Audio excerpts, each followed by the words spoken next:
Hello hi friends. అందరినీ అందరినీ యూట్యూబ్లో ఫాలో చేసి మంచి సబ్స్క్రైబర్లను ఇచ్చి వాళ్ళకు మంచి మంచి వ్యూస్ ఇస్తారు. నేనేం పాపం చేశాను ఫ్రెండ్స్? నా ఛానల్ నరేష్ వ్లాగ్స్ ఎంటర్టైన్మెంట్స్, నా ఛానల్ సబ్స్క్రైబ్ చేయండి, నన్ను లైక్ చేయండి, నా వీడియోస్ నచ్చితే మీ ఫ్రెండ్స్కు షేర్ చేయండి. ఓకేనా?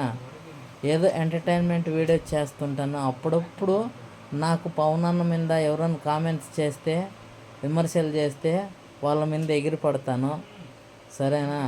దయచేసి నా వీడియోలను ప్రతి ఒక్కరూ చూడండి. చూసి మీకు నచ్చితేనే లైక్ కొట్టండి, లేదంటే స్క్రిప్ట్ చేసేయండి. ఓకేనా? ఓకే ఫ్రెండ్స్, ఇది నా బాధ, అర్థం చేసుకోండి. ఓకేనా? నా ఛానల్ను గ్రో చేయండి, మీరే ఇంప్రూవ్ చేయండి. 1060 మంది సబ్స్క్రైబర్లు ఉన్నారు. ఇంతవరకు నాది మానిటైజేషన్ కాలేదు. నాకు ఎంత బాధ అవుతుంది. 2017లో పెట్టినాను నా ఛానల్. ఇంతవరకు నా ఛానల్ గ్రో అవ్వనే లేదు, ప్లస్ వాచ్ టైం కూడా పెరగలేదు. దయచేసి నా బాధను అర్థం చేసుకోండి ఫ్రెండ్స్. ఓకేనా? తప్పకుండా నా వీడియోస్ను ప్రతి ఒక్కరూ చూసి నచ్చితే లైక్ చేయండి, షేర్ చేయండి. ఓకేనా? Bye friends, good night.